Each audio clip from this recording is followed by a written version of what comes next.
안녕하십니까. 현대사 포럼에 오신 것을 환영합니다. 이 시간에는 이모군란에 대해서 말씀드리겠습니다. 1882년 이모군란이 일어났는데 6월 5일 날이죠. 그런데 도봉수, 그러니까 곡물로 봉급을 지금은 현금으로 지급하는데, 그때 당시는 곡물로 하고 1900 이렇게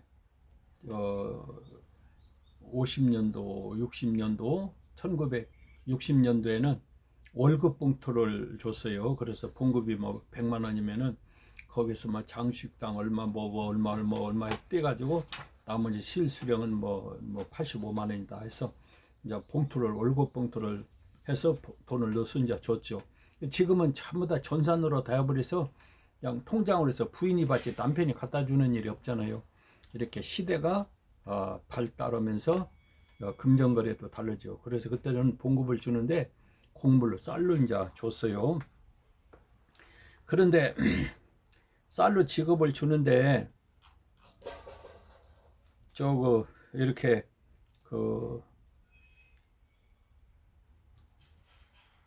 주면서 봉급도 밀렸는데 한 달치 월급을 준다는 것이 쌀로 줬는데, 쌀도 깨끗하고 돌도 없는 것 줘야 되는데 쌀이 너무 돌이 많아요. 그래가지고 이제 김춘영하고 유봉만 이분들 4명이 어떻게 이런 걸 주느냐, 봉급도 밀려서 받으신 자 쌀로 이제 봉급을 6개월치를 받는데 그것도 이렇게 쌀이 돌이 많아 갖고 어떻게 되느냐, 세상에 이런 걸로 주느냐. 그러고 이제 그 김춘영이가 항의를 했어요. 그러니까 거기 이제 봉급 타러 온 사람들이 그냥 다 항의를 하죠.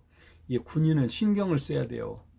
5.16 때도 6.25 때는 전쟁 나니까 60만이 필요하잖아요. 전쟁을 해서. 그냥 전쟁 끝나고 나니까 이제 군인이 그렇게 많이 필요치 않잖아요. 그래서 감축 계획을 세웠어요. 군인을 감축을 한다. 그러니까 이 이모군란도 그렇고 을미사변도 그렇고 5.16도 그래요. 감축할 때는 상당히 신경을 써야 돼요. 감축한다 그러니까 육사 8기들이 그냥 그 박정희고 뭉쳐가지고 이거 우리 반란을 일으키자. 그래서 반란 일으킨 것이 5.16이잖아요. 그러니까 감축한 것을 반대하기 위해서 일어나는 것이 5.16이에요.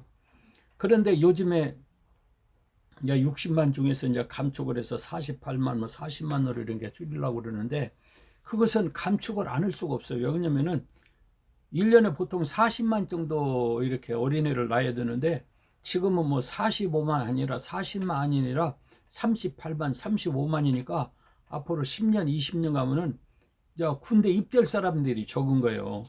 그러니까는 60만을 유지하기는 힘들으니까 48만, 45만이나 40만을 유지돼 그 돈 가지고 과학문명, 그러니까 군 무기를 개발하려고 그러죠. 그래서 이제 포천에는 육군단도 없어지고 그리고 저 8군단, 그러니까 속초 근방에는 8군단도 없어지고 그리고 이제 보병사단이 기계화사단으로 많이 바뀌어지고 그래서 편제가 지금 많이 바뀌어져 있잖아요. 근데 그걸 군인 감축할 때는 조심해서 감축을 해야 돼요.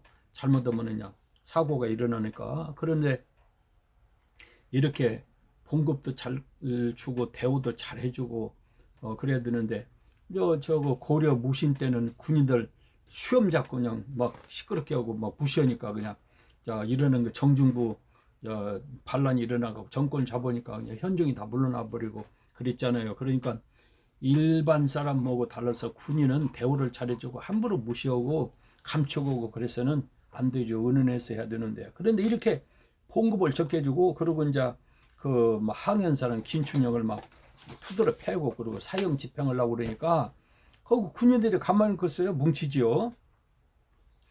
근데 신현이 고종한테 우리가 무기를 개발하지 않고 군인을 많이 양성하지 않으면 대한민국은 일본한테 망한다 했는데 고종도 듣고 민비도 들었는데 참 민비는 돈을 너무 많이 쓰는 거야. 국고를 그렇게 탕진할 수가 없어요.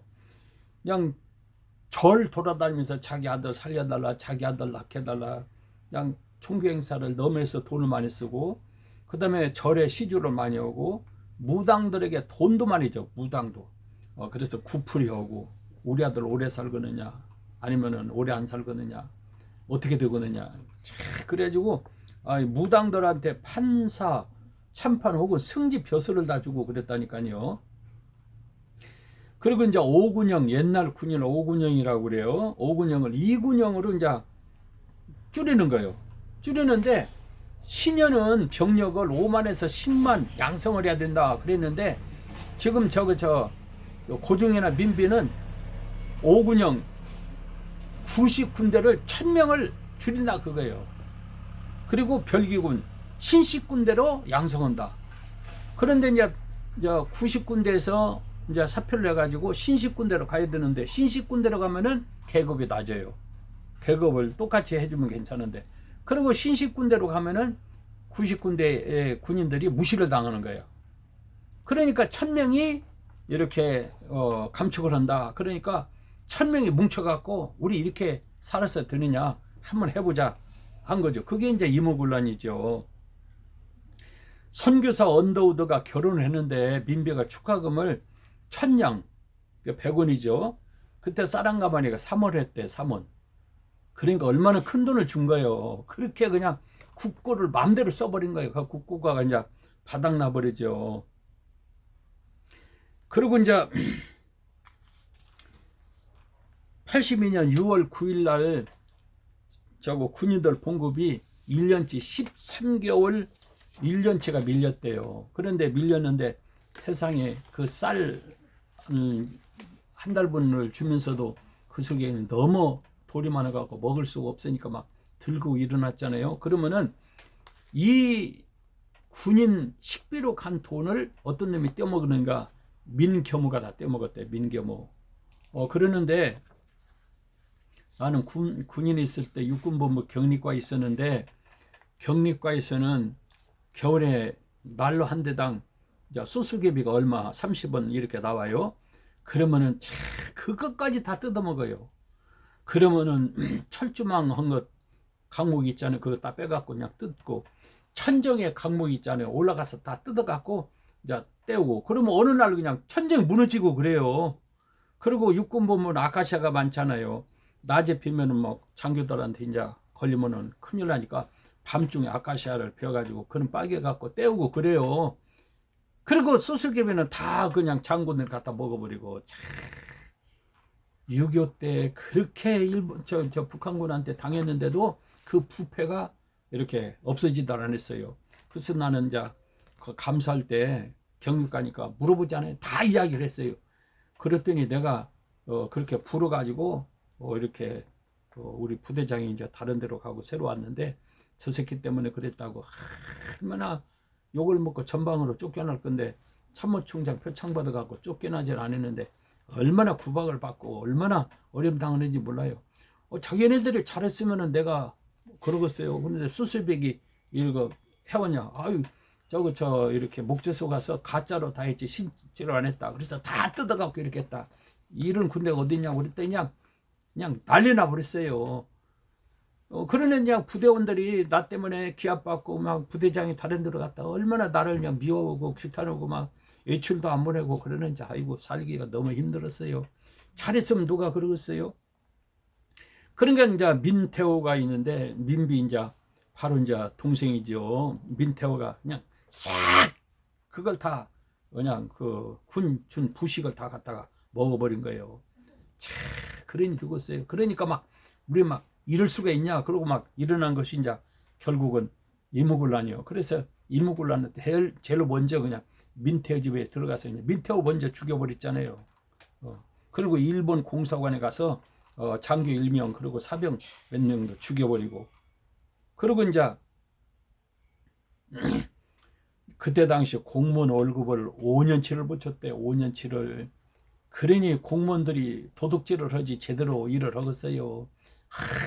얼마나 부패했는지 몰라요.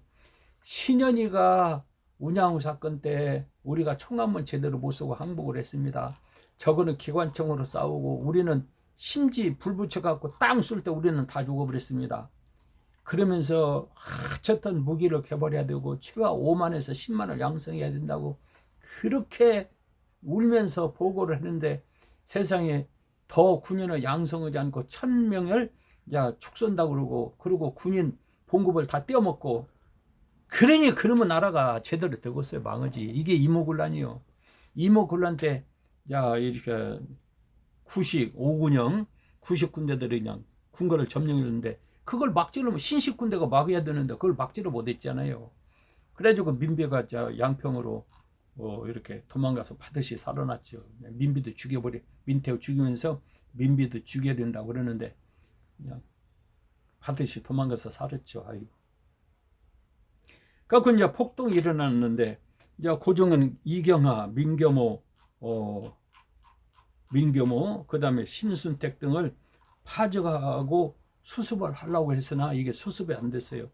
그러니까 결국은 그 뒤에서 조종한 사람 누구냐면 대운군이요. 대운군이 민비한테 쫓겨나서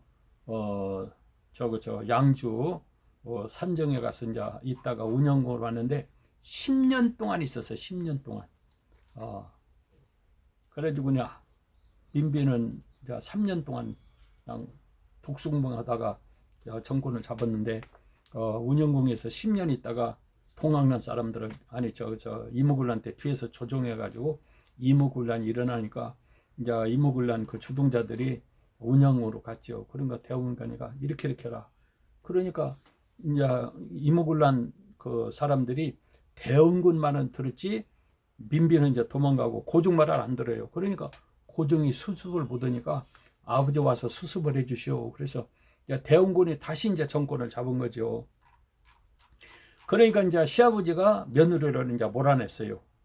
그리고 어디가 숨었는지 못 찾으니까 죽지 않았는데 죽었다고 관을 만들어 갖고 관을 다 못을 받고 그다음에 장례를 치른다고 광고를 내고 그랬죠. 그러니까 참 세상에 며느리가 죽지도 않았는데 죽었다고 관을 만들어서 장례를 치르려고 그랬죠.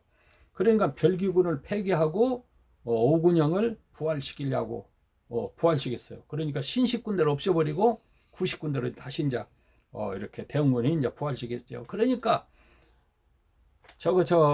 대원군은 개화해서는 안 된다. 그래서 개화를 않고 고종하고 민배는 개화해야 우리가 살지 개화하지 않는 살 수가 없다. 그래서 아들은 개화파, 아버지는 수구파. 그러니까 아버지가 정권 잡으니까 다시 수구가 되어버린 거예요. 그래가지고 90군대를 양성하고 신기승군대를 싹 없애버렸죠. 그리고 애써서 고종하고 민비가 개화하려고 준비한 것이 싹 또 그냥 대원군에서 물거품이 되어버린 거죠. 그래가지고 반드시 7월 17일 날 1882년 7월 17일 날 어떻게 연결을 해가지고 고종하고 연결되고 그다음에 대왕 내비 조씨하고 연결돼가지고 청나라를 끌어들여갖고 대원군을 잡아가 버렸어요. 그 청나라를 잡아가서 대원군이 없으니까 민비가 다시 이렇게 청와대로 들어갔죠. 그러니까 궁궐로 들어갔죠. 그 정권을 잡았죠. 그 이제는 며느리가 청나라로 그냥 그 시아버지를 귀향을 보내버렸죠. 이렇게 그냥 며느리가 시아버지를 양주로